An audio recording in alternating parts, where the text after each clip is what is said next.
in order for us to be able to continue to do events like this, to bring folks like Jackson Galaxy to smaller shops, we need to stay alive. So next time, even though it might cost you $1 or $2 more, buy from your locally owned and operated bookshop. If you go to indiebound.org, pump in your zip code and it'll bring up the closest one to you. I'm not going to take a whole lot of time. I'm not going to tell you a whole lot except I'm going to be really honest. Up until I saw the catalog for the publisher, I wasn't really sure who Jackson Galaxy was because I don't have a television. But I do have 2 cats. So I started watching episodes and I started watching YouTube, and everybody was like, I got a cat from hell, I got a cat from hell. Everybody has cats from hell. It's across the board. But the really cool thing is I have a 12-year-old cat who was alone for 11 years, and in August, my sister rescued this little 5-week-old cat and called me and said, can you, and I was like, no, I can't. Needless to say, Jerry came.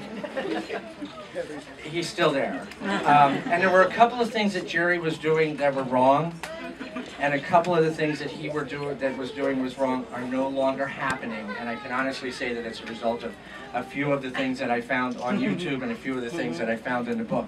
So for that, my furniture thanks you. My 12-year-old Shine thanks you. And so how we're going to do this is, remember, please read the front of your envelope. For time-constraining reasons, no consultation questions, okay? And don't sneak one in, because I know what they are. Okay? Jackson is going to talk for a little while, take a couple of questions, sign some books, photographs. Whatever you want, again, we're going to move it along as time constraints. We're going to sign from this side, and we're going to go out this door. Please, my number? You all, we're going according to number. So please enjoy Clinton, enjoy some of the shops, Fur Majesty up the block, 25% off of all catnip, and a couple of other coupons that are in the envelope. So I am going to introduce Jackson Galaxy right now. Hey, can you guys hear? I'll talk loudly. I'm very good at talking loudly. Thank you for showing up. There's a big bunch of you. And I won't talk all that horribly long because I know it's going to get hot in here. And, It is hot. I know, believe me. I'm a schwitzer. I'm going to be schwitzing in about 30 seconds. I just want to give you just a little bit of a background because I assume that most of you haven't read the book yet because you're just grabbing the book right now, hopefully. And what it is a story about me and my boy Benny. Benny, who you'll see in the back inside flap of it. Benny is not the guy on the cover.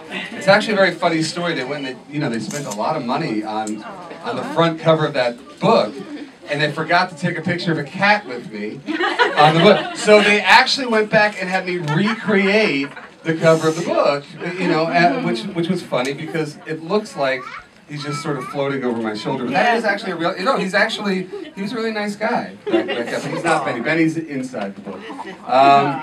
Benny came to me when I was working at the Humane Society of Boulder Valley in Boulder, Colorado, and I spent about 10 years there. And about a couple of years in, I was getting a lot of grief for never having fostered an animal before.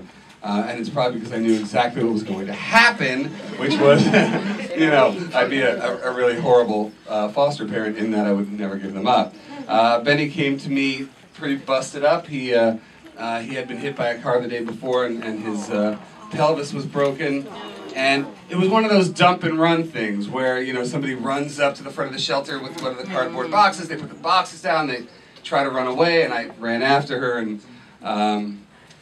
she at that point she called him, well, among other things, she was saying about how she didn't have the money and, for the vet, and she didn't have this and that. But she also called him unbondable.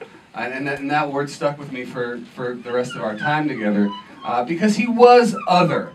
He was an other type of cat. And I don't know whether that was because he had something juggled loose when he got hit by that car and it wasn't just his pelvis, but I think he was probably always that other cat, and whether it was the first 6 weeks we spent with each other or the next 13 years, it was challenging every single day. He was the most incredibly I say challenging because I'm trying not to say that he was, a pain.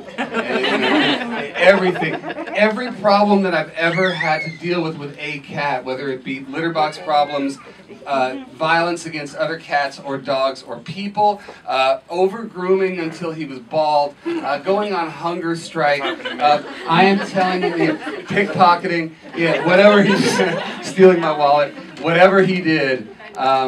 It was the lessons that I now use either on My Cat from Hell or you'll see it all through the book. The tips that are in the book that I use with all other cats now were kind of born from the insanity that was 13 years with Benny. So I'm really glad, he just passed 2 years ago. Well, the thing was, the book was, it came from a place where, I've been a writer my whole life, but I was a songwriter. And, as we got to a place where I realized that I couldn't really be the problem solver and fix what was going on with him, and you have to sort of, accept the fact that you are now sort of a hospice caregiver at that point. Well, I couldn't really deal with that, so all I could do was write, and that's where the book came from. And it's amazing because it's only been, a couple of years, 2 years exactly almost, since he passed and the book happened. So, pretty psyched. I'm psyched that it's out there. I'm psyched you guys get to read it, and I hope that you like it. Anyway, all I want to do is open up the floor for a few questions. Now, remember, if it starts with "I've got a cat who," don't do it. No, don't do it. No, I'm kidding. But no, because obviously I can't answer those right now. But I would love to answer anything about the book itself or anything about the show or yes with the hat. Hi, I'd like to know what kind of music you play.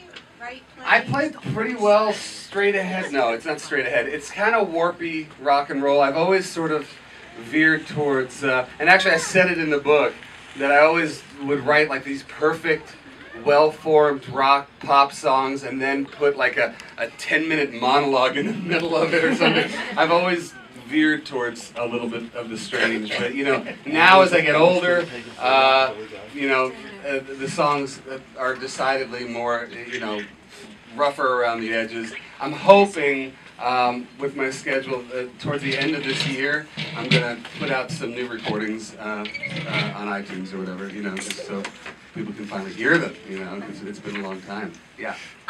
2 questions. How do you deal with being away from your pets, and what do you do with them when you go?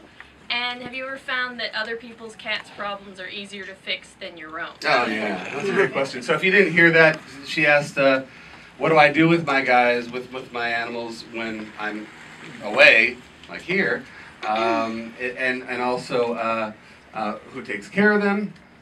And are other people's cat problems a lot easier to deal with than my own? First of all, yeah. I mean, there have been times where, whether it was Benny or not, when I was actually blending my cat household with my now ex's, household, I had a 6-pound cat.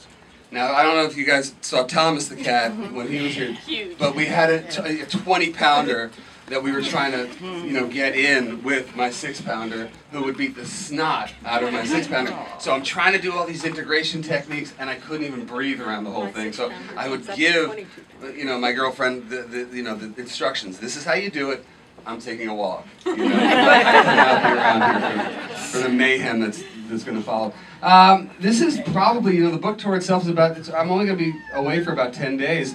This is the longest I've been away from them, so not altogether psyched, but my ex takes care of them. We're still really close, and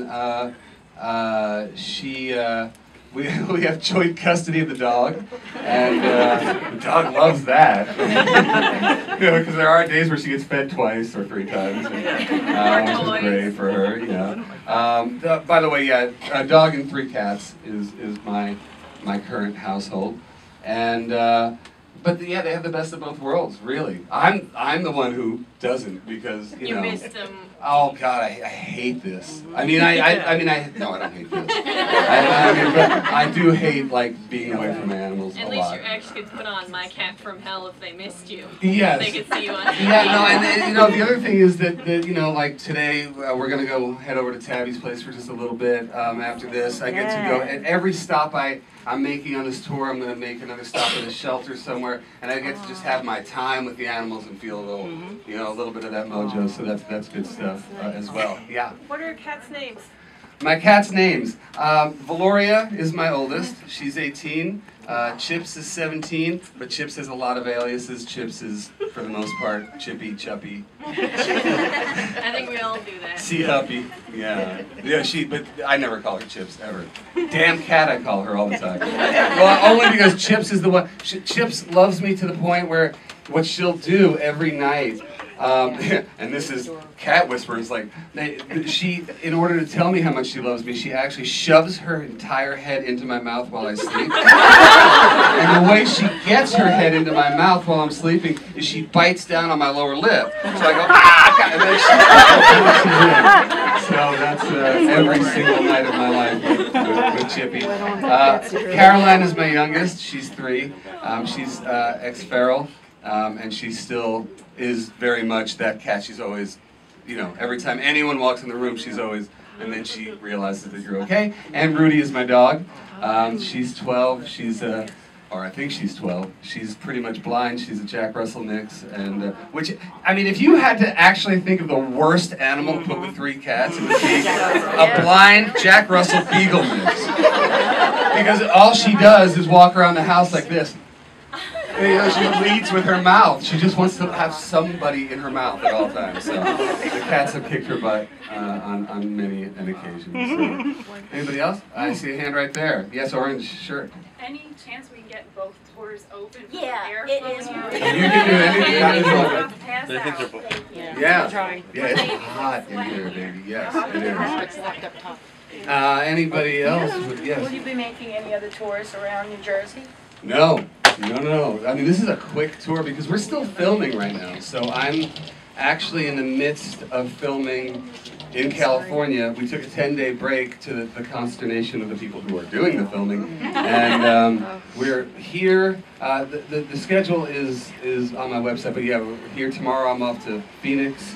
Then we go Portland, San Francisco, Boulder. I'm from northern New Jersey, Secaucus, and Secaucus is a no-kill town. Right on. And our mayor wanted to invite you to come to Secaucus. We have some of the major hotels there. One of the hotels would You open have up to a be a room. no-kill town. Yeah, You well, have to be. they'll open I'm, a you know, room I'm up from for New you. York. This is my hometown. My Yeah, dad is that sitting right was next to just me. what My he whole did. family's Yeah. here. My little niece is right here. Yeah, no, I live here. So Yeah. I don't live here, but I don't. I'm back and forth. So Yeah. yes, no, we'll work it out for sure. Yeah, because No, I'd love the to. town even funds us to do a TNR program. The I don't know if town you guys are pays hearing us. this, but Yeah. Secaucus Yeah. is no kill and funding TNR. Right on. Great work. deal. Yeah, I'll be there. Yeah, Don't worry about it. Yes, ma'am. I'd like to ask you a question. On the show with Stella and Luki. Stella. Yeah, I Stella and didn't. Yuki. Oh, Yuki. Yes. Yes. Yuki it was, I thought. Are you talking about Marco and Yuki? Is that who you're talking about? It was a cat and a dog. Yes, Marco and Yuki. Oh, Nice Stella- try, though. Stella was another one. Must have been a mistake. Yes. Anyway, you trained that cat? Yeah.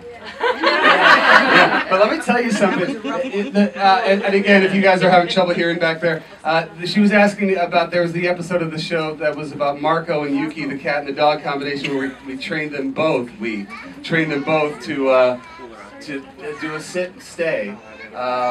Which, let me tell you something, it was one of those things where, you know, at least they give me the freedom to have weird stuff come out of my mouth and go, you know, I think we should, blah, blah, blah. And then I walk away going, oh my God, what did I do? You know, because I didn't, it was even money. But the thing was, it wasn't even money about the cat. I honestly believe the cat wasn't the problem. Having that little bitty dog sit and stay. I mean, that dog she never had the dog hit the ground. She carried that dog everywhere. The dog barely was trained to a pad. So, you know, to go anywhere. So yeah, that was a tough one. But it was, you know, obviously very fulfilling to do it for me. Any cat is trainable? Any cat is trainable. And one more question. Yes, you ma'am. ever have a problem going into somebody's house with, and I love the way you look. We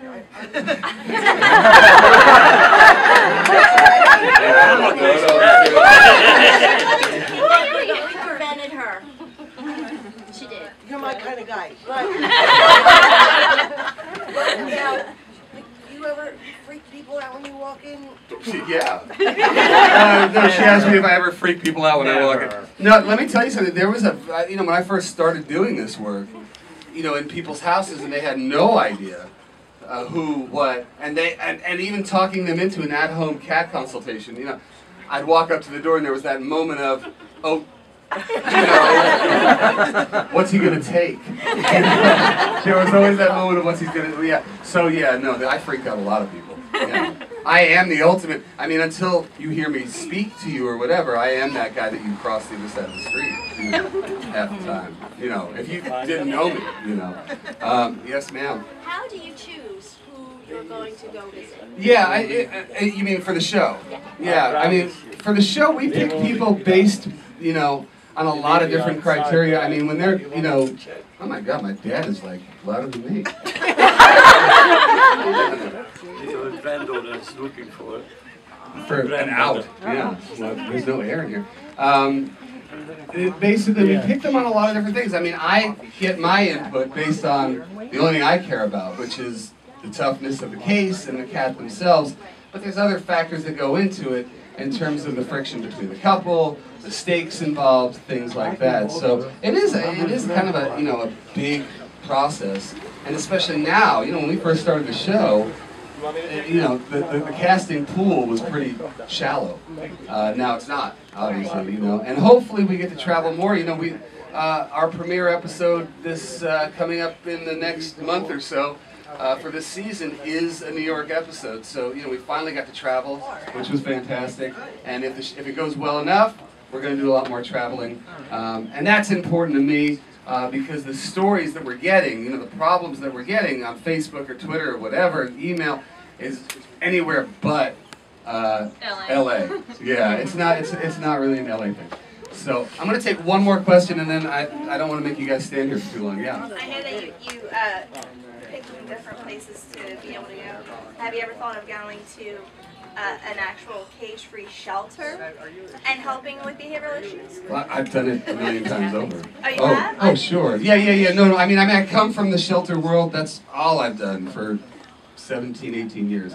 So. But have you done episodes? Oh, episodes. No, I mean, basically, it's funny the way TV works. I mean, they have to have a formula that works for them, and then they have to make it work for 3 or 4 years, and they go, wait a minute, it really does work, and then they allow me the freedom. I would imagine that, if we go one more year, they'll allow me to do what I actually do, which is work in shelters. So I think that we'll probably see a little bit of that coming up. So anyhow, because of the heat in here, I'm just gonna let you guys come in. We'll do some signings and everything. I'm just gonna sit behind this little thing and sign some books. Thanks for coming. I'm really happy to see you guys here, and I'm just gonna be here for a while.